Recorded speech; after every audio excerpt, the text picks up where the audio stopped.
আজকে ঘুম থেকে উঠে দেখলাম তো মেয়ে রান্না করছে। আমাকে জিগিয়ে বললাম আমাকে চিকেন খেতে মন লাগছে। শতাম্ব বললো না, হবে না। আমি মন মারা হয়ে পারি না গলে জড়িয়ে ধরলাম।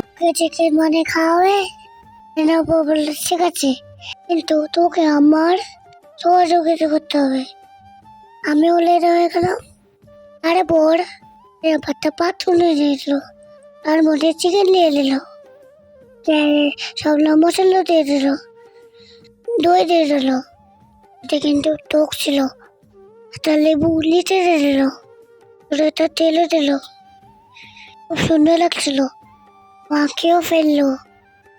আমি বললাম কাঁচাই খাবো নাকি? আরে অপু বললো তুই তো পাগল, কাঁচা আবার খাই, রান্না করবো। তারপর সুন্দর করে মাকে বললো। আমি বললাম তাকে কখন তোকে লাগতে হবে? আরে না বললো 30 মিনিট। আমি বললাম অতক্ষণ অপেক্ষা করে যাই, আমাকে তো খিদে পাচ্ছে।